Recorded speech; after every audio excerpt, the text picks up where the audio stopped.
The porch steps groaned beneath my sensible heels as if warning me to turn back. 17 years of absence stretched between the woman I am now and the girl who fled this house with nothing but wounded pride and a few $100s. The white paint peels from the railings in long curls, revealing wood grayed by Oregon winters. My fingers smooth non-existent wrinkles from my charcoal pencil skirt, a nervous habit I thought I'd outgrown. Mom? Lucas squeezes my hand, his 10-year-old fingers warm against my suddenly cold palm. Are we going in, or what? I force a smile. Of course we are, buddy. My finger hovers over the doorbell for 3 heartbeats before I press it. The chime echoes inside the same 3-note melody from my childhood. Some things never change. The door swings open.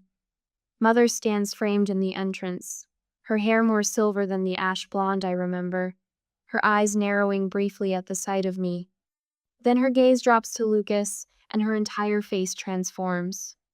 Oh my goodness! She kneels despite her arthritic knees, arms outstretched. You must be Lucas. Look how handsome you are. Lucas glances up at me, uncertain, before accepting her embrace. Over his shoulder, Mother's eyes meet mine with cool appraisal. Claire, she says simply, as if I'd returned from a weekend trip rather than nearly 2 decades. Well, come in then. The dining room remains frozen in time, the same cherry table where my college acceptance letters once lay unopened, the hutch still displaying Mother's collection of porcelain birds. Father sits at his usual place, thinner than I remember, the newspaper folded beside him rather than in his hands. There's my grandson. He stands with surprising vigor, extending his arms wide. Let me look at you, young man. Lucas approaches with the natural caution of a child meeting someone who exists only in stories. He looks just like you did at that age, Claire, Father says. And for a moment, warmth flickers between us. Mother bustles around, laying out a spread that would suggest this visit was long anticipated rather than arranged yesterday. Lucas, do you like roast beef? Your mother used to love my sandwiches. Claire runs her own marketing firm now. I say, speaking of myself in the third person, a strange distance that feels necessary. In Albuquerque. Mother arranges cucumber slices in a perfect circle. That's nice, dear. Her voice carries the same dismissive tone I heard when I announced my scholarship to state. Daniel will be so interested. He just made partner at his firm, you know. Lucas skipped a grade in math. I try again, hating the need for their approval that still lingers like a stubborn stain. Father nods vaguely while peppering Lucas with questions about baseball and video games. My achievements evaporate like morning dew, while my son receives the attention I craved throughout my childhood. Your sister's art gallery in New York is doing wonderfully, Mother says, slicing tomatoes with precise movements.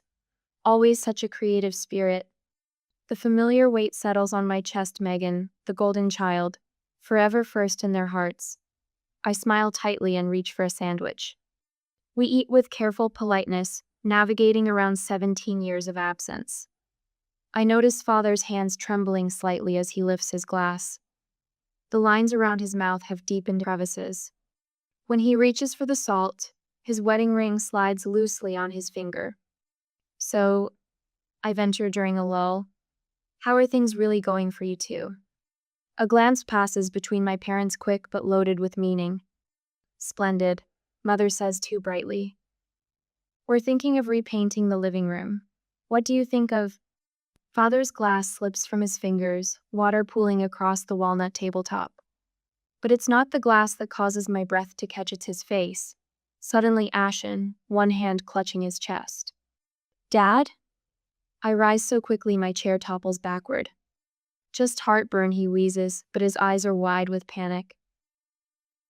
3 hours later, we sit under fluorescent hospital lights, the emergency room's antiseptic smell burning my nostrils. Lucas dozes against my arm while Mother twists her wedding band round and round. Mrs. Jenkins, the doctor approaches, clipboard in hand. Mother rises. Yes? My husband. Stable now. It wasn't a heart attack, but rather an acute stress response. My eyes narrow. Stress? Mother's gaze drops to the linoleum floor. Claire, there's something we need to tell you. Father's voice comes weakly from the hospital bed as the curtain slides back. The house, Claire. Going to lose the house. What are you talking about? The words feel like stones in my mouth. We owe nearly $180,000, he whispers. The bank gives us 3 months.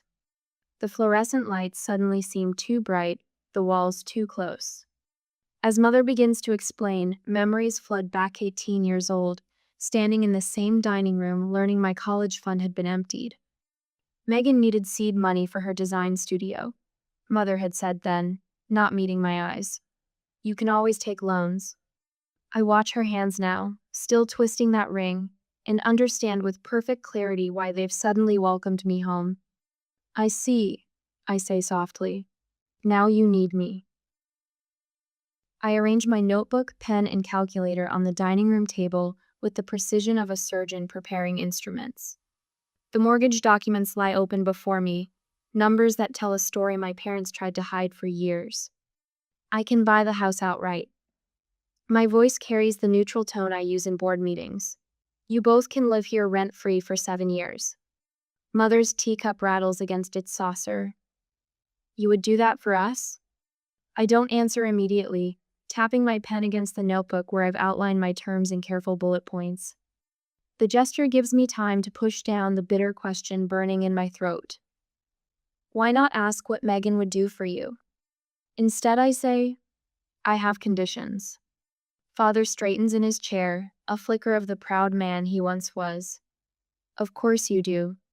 I'll need everything properly documented through my attorney. The deed transfers to me immediately. I flip to the next page of my notebook. You'll be responsible for regular maintenance. Major repairs over $5,000 will require my approval. Mother's mouth tightens at the corners.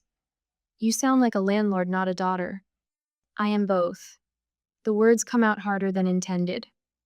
Lucas glances up from his homework at the kitchen counter, sensing the tension. I soften my voice.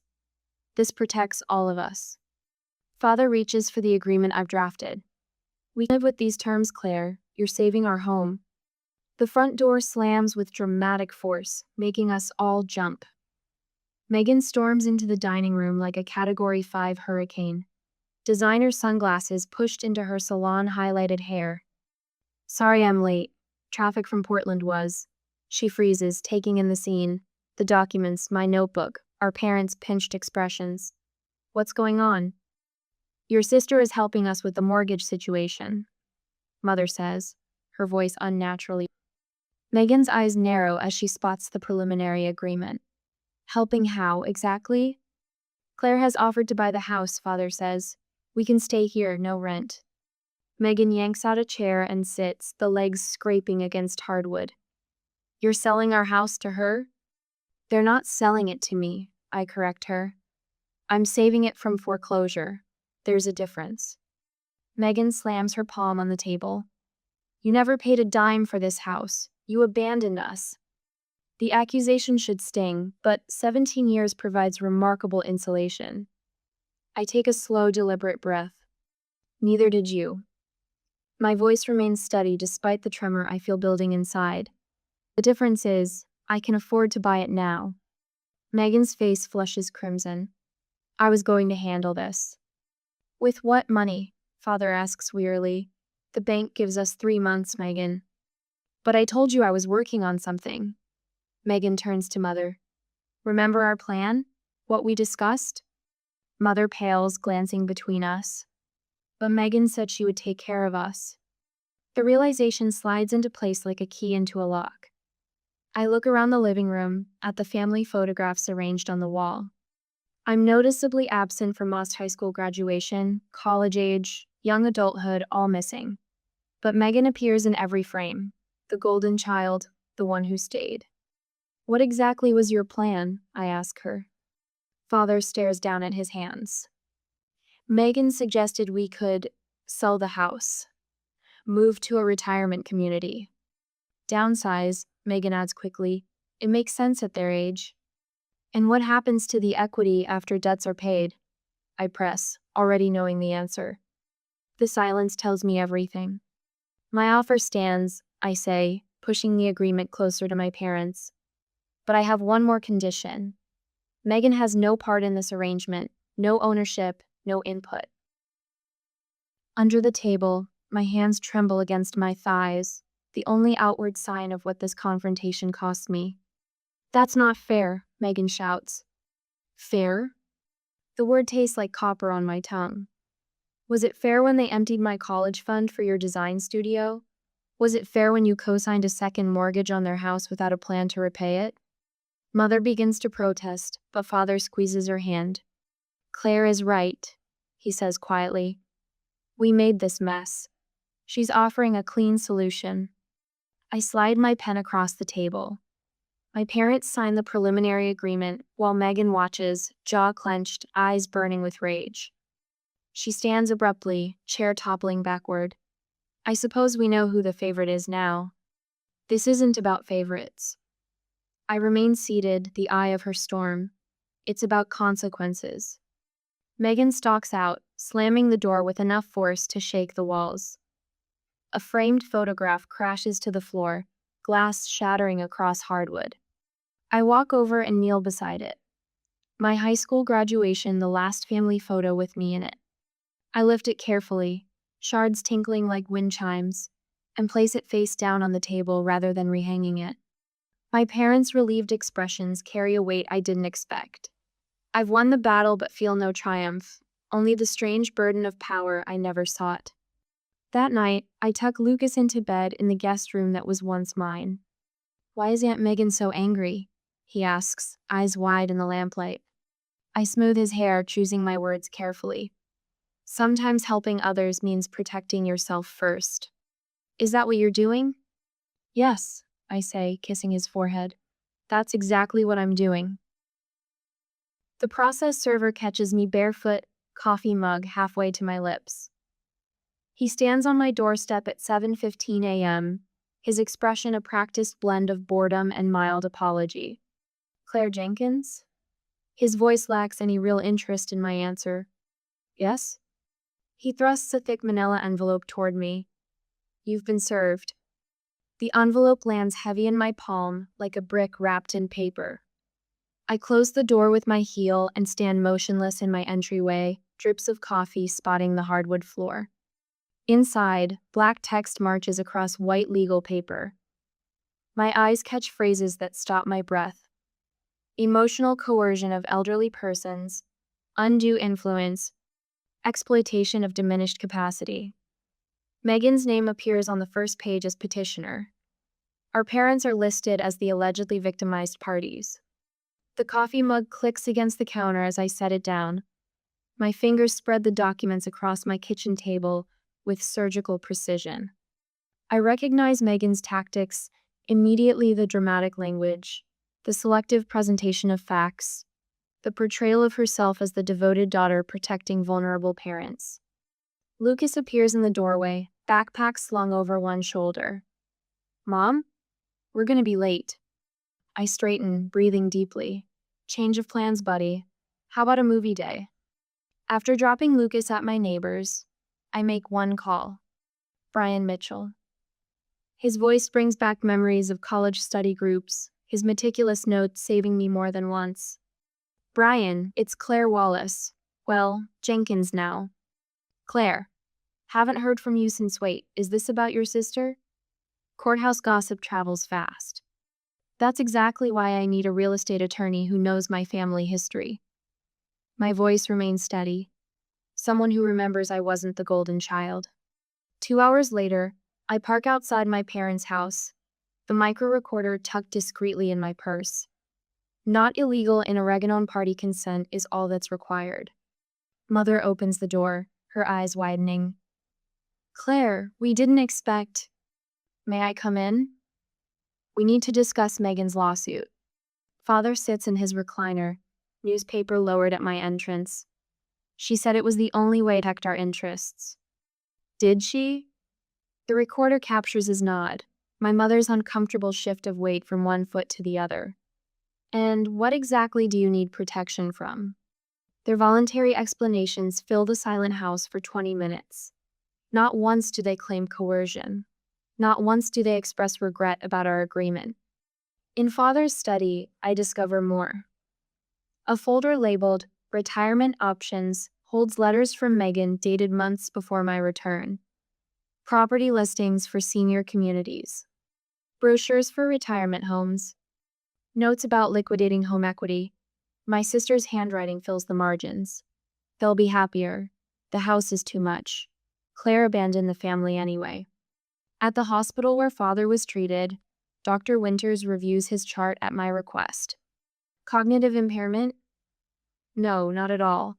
Stress-induced anxiety, yes. But your father's mental faculties are completely intact. He looks up from the records. Is someone suggesting otherwise? Downtown at First Oregon Bank, Mr. Peterson leans forward across his desk, voice lowered. Your sister inquired about becoming a signatory on their accounts. Standard procedure requires all current account holders to be present. When I explained this, she became insistent. By Friday morning, I've assembled enough evidence to make Brian whistle through his teeth. This might be the fastest dismissed case I've seen in years. The small-town courthouse hasn't changed since my high school field trip. The wooden benches creak under the weight of neighbors who pretend they're here for other reasons. Everyone knows the Wallace family drama is today's main attraction. Megan sits across the aisle, designer suit impeccably tailored, hair swept into an elegant knot. She clutches a tissue, but her eyes remain dry. When she takes the stand, her voice trembles with practiced precision. I only want what's best for my parents. Claire swooped in after 17 years of absence and somehow convinced them to sign over their home. She dabs at the corner of her eye. They're vulnerable. Dad's health, mom's arthritis. They need protection, not exploitation. Judge Harmon watches her with the neutral expression of someone who's heard every variation of family betrayal. Miss Wallace, your response? At the witness stand, I place my evidence folder on the rail. No emotional appeals. Only facts. The documented timeline. The letters. The medical records. The bank manager's statement. Your Honor, my parents approached me for help when facing foreclosure. I offered to purchase their home at fair market value, allowing them to remain there rent-free for 7 years. Every aspect of this arrangement was extensively documented and executed with their full understanding and consent. Judge Harmon turns to my parents, seated uncomfortably in the gallery. Mr. and Mrs. Wallace, were you coerced into this agreement with your younger daughter? The courtroom falls silent. Mother rises slowly, her hands twisting her wedding band. No, Your Honor. Her voice catches. Claire offered help with no conditions at first. We're the ones who couldn't make the payments anymore. She glances toward Megan, then back to the judge. Claire saved our home when no one else could. Father stands beside her, shoulders squared despite his recent health scare. We signed willingly. Every document was explained to us clearly. Claire protected our dignity, giving us choices. Something shifts in the courtroom, a collective exhale, the rustle of people exchanging glances. Megan stares straight ahead, knuckles white against the table edge. Judge Harmon takes only 15 minutes to return with his decision. Case dismissed. 2 weeks later, the doorbell rings. Megan stands on my porch, eyes red-rimmed, holding a small gift bag. Can we talk? Please? Over coffee, her tears seem genuine. I was wrong, Claire. Seeing how you helped them, I want to rebuild our family. Let me help care for them too. Against my better judgment, I nod.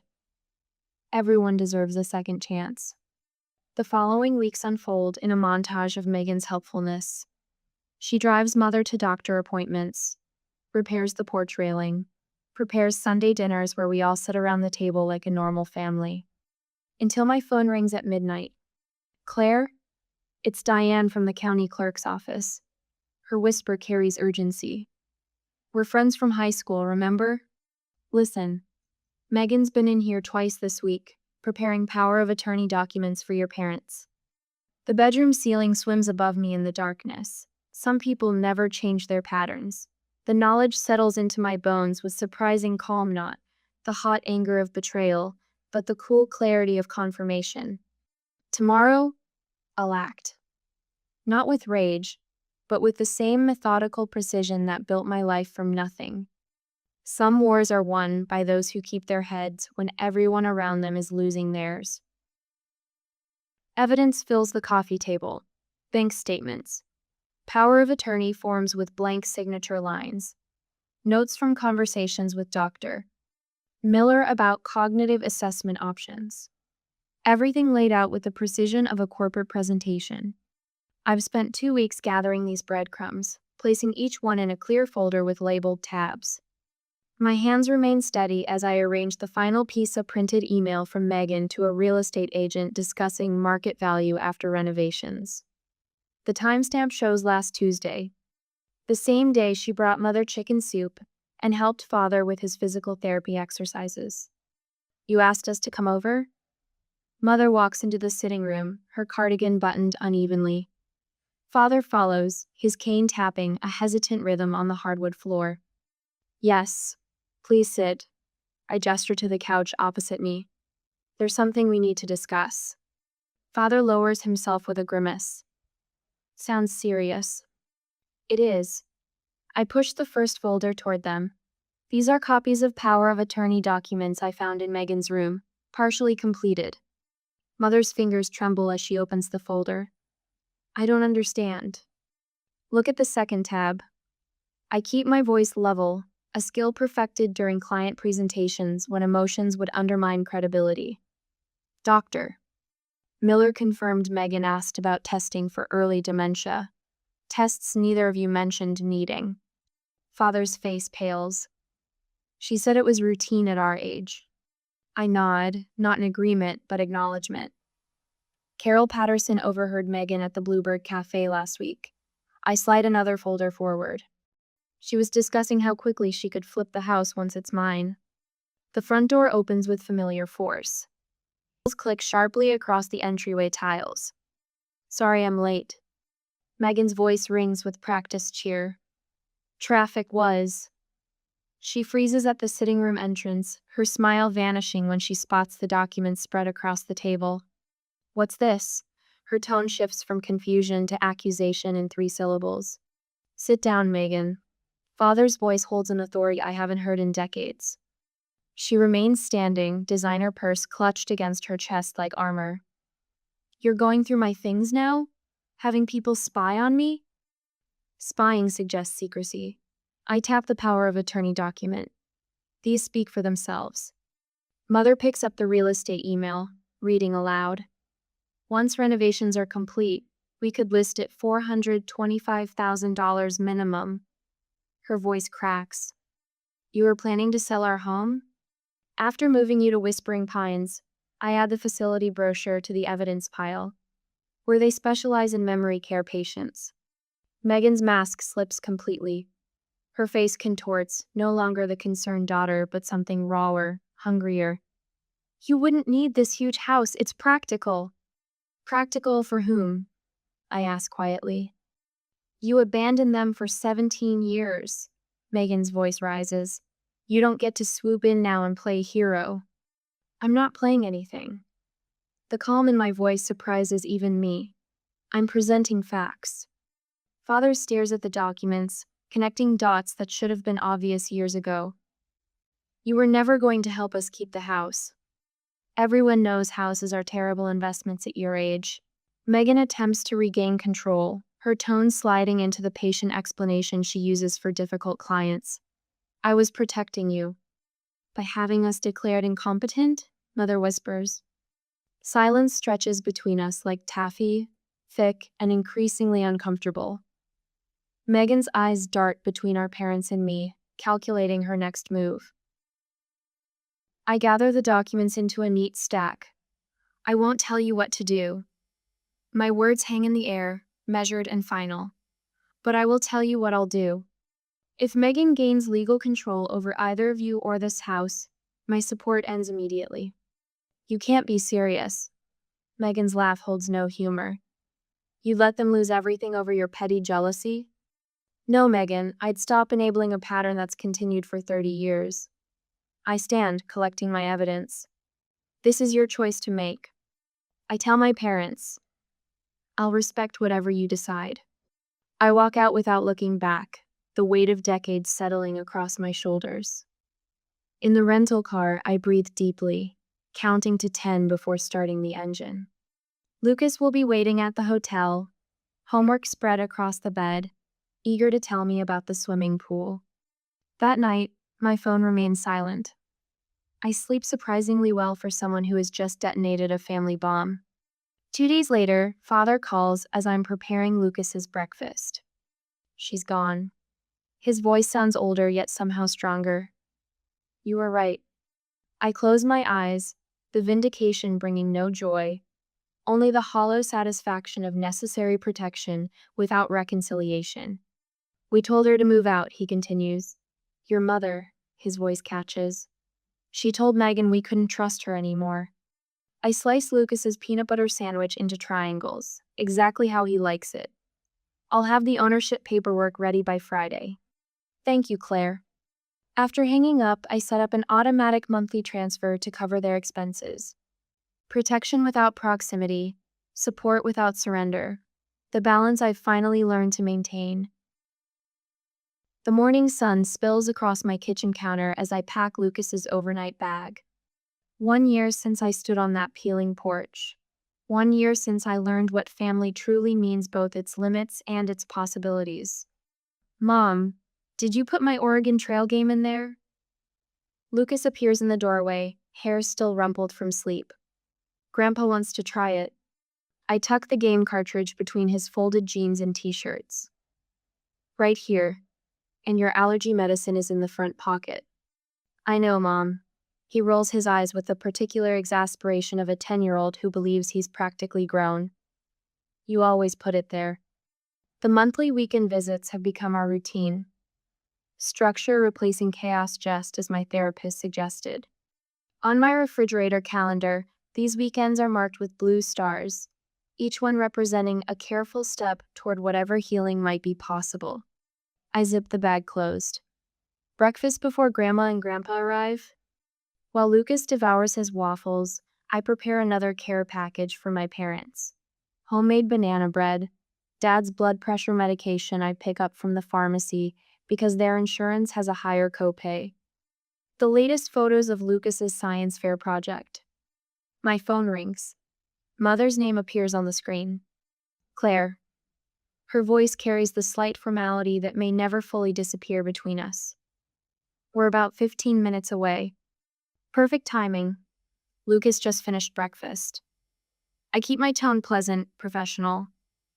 Dad's appointment is Tuesday at 2. I've emailed you the details. Thank you.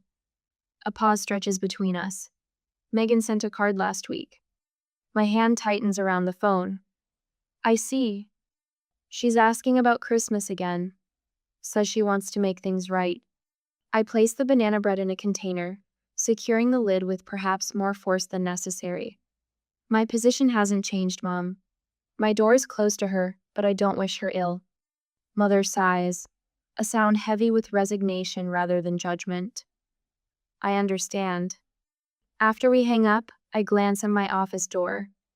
Behind it hang the awards my marketing firm has collected over the past year. New client testimonials.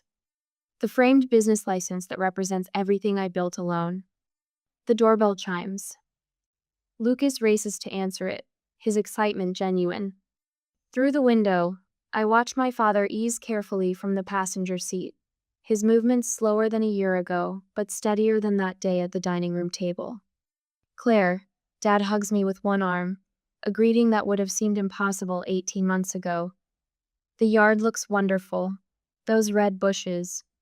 Firecracker plants, I fill in. Lucas helped me plant them. I dug all the holes myself, Lucas announces with pride. Mother stands slightly back, taking in my home with quiet assessment. Your porch planters match the window boxes. Very coordinated.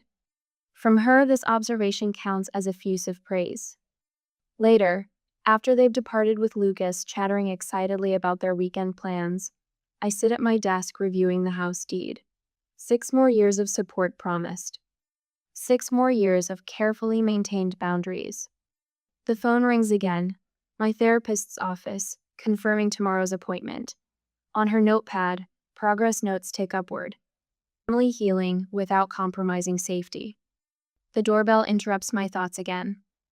Probably the neighbors returning the garden trimmer. Instead, Lucas stands on the porch, tears streaming down his face. My parents' car idles in the driveway. What happened? I kneel before him, heart hammering. Aunt Megan called Grandma's phone. His voice hitches. She wanted to talk to me. She said you keep her away because you're jealous. A familiar rage rises in my chest, but I swallow it down. Come inside, buddy. My parents hover uncertainly on the porch. I nod once, permitting their entry without words. In the living room, Lucas sniffles against my shoulder. Is Aunt Megan bad or just sad? The question pierces me with its innocent wisdom. Some people take without giving back. I explain carefully, aware of my parents listening from the entryway. It doesn't always make them bad people, but it means we need to be careful about how close we let them get. Like forgiveness doesn't always mean reconciliation. He repeats words from our previous conversations, his face serious. Exactly. I brush his hair from his forehead. You can forgive someone, but still need distance to stay safe. My father clears his throat.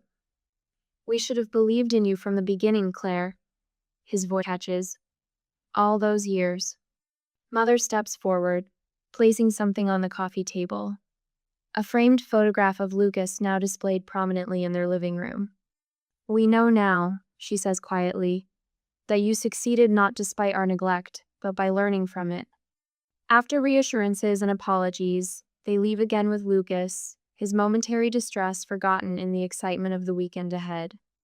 Alone, I pour a glass of wine and review the mortgage statements. Each payment a promise kept, despite the painful history.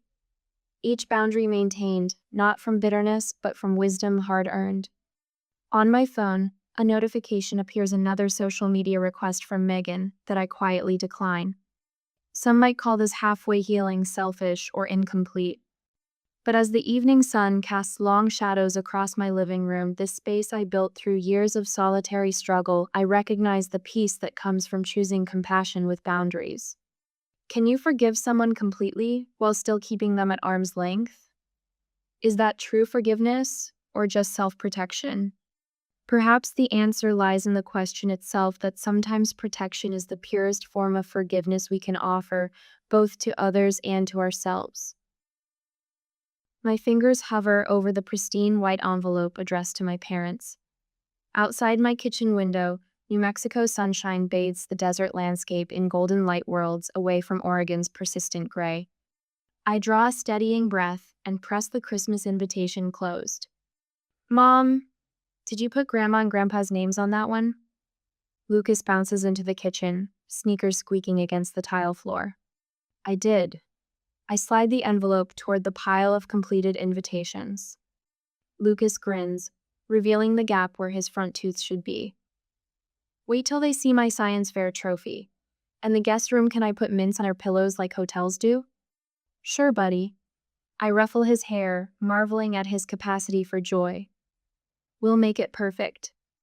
The guest room stands ready, testimony to careful planning. I've installed grab bars in the bathroom for Dad's weakening knees, chosen a mattress firm enough for his back, placed family photos deliberately on the nightstand, Lucas at various ages. Smiling into the camera, his existence a rebellion against everything that tried to break me. When the doorbell rings 3 weeks later, Lucas beats me to it, flinging it open with the abandon only children possess. Mother's mouth forms a perfect O as she steps into my home. Her gaze travels from the vaulted ceilings to the southwestern art adorning the walls, finally landing on the framed awards from my marketing firm displayed in the entryway. Claire, she whispers, this is stunning. Father leans heavily on his cane, eyes widening as he takes in the house I bought without a penny of their help. You did all this? She sure did, Lucas announces, chest puffed with pride. Mom says she bought it all by herself. No bank owns any of it. The unintentional barb hangs in the air. No mortgage, no debt. Everything I never learned from them. Grand tour time. Lucas tugs at their hands. Wait till you see my room. And Mom's office, that's where she makes all the big decisions. I watch them disappear down the hallway.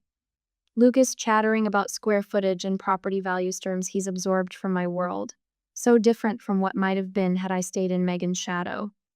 That evening, Mother stands beside me in the kitchen, chopping vegetables with precision while I check the roast.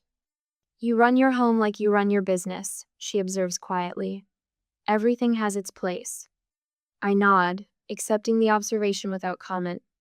In the living room, Father studies the wall of photographs Lucas learning to walk. His first day of school, our camping trips to the Grand Canyon. Years of life they witnessed only through occasional emails. This one? He points to a picture of Lucas on a bicycle. His 7th birthday. I place a glass of water beside him. First time without training wheels. He nods, eyes lingering on his grandson's face. We missed so much. Later, after dinner is served and crackers pulled, I present them with a leather-bound album. For you, Lucas's early years. Mother traces the embossed date with trembling fingers. But this starts when he was born. Yes. The word holds years of absence, forgiveness, and boundaries all at once. Our Christmas table feels complete, though Megan's absence sits like a ghost at the edge of our conversation, acknowledged but not centered. Lucas dominates the evening, recounting school achievements to grandparents who listen with genuine interest. Their questions focus solely on him, rather than veering toward comparisons with cousins or Megan's children. After everyone retires, I sit alone in my study, journal open on my lap. I write by moonlight.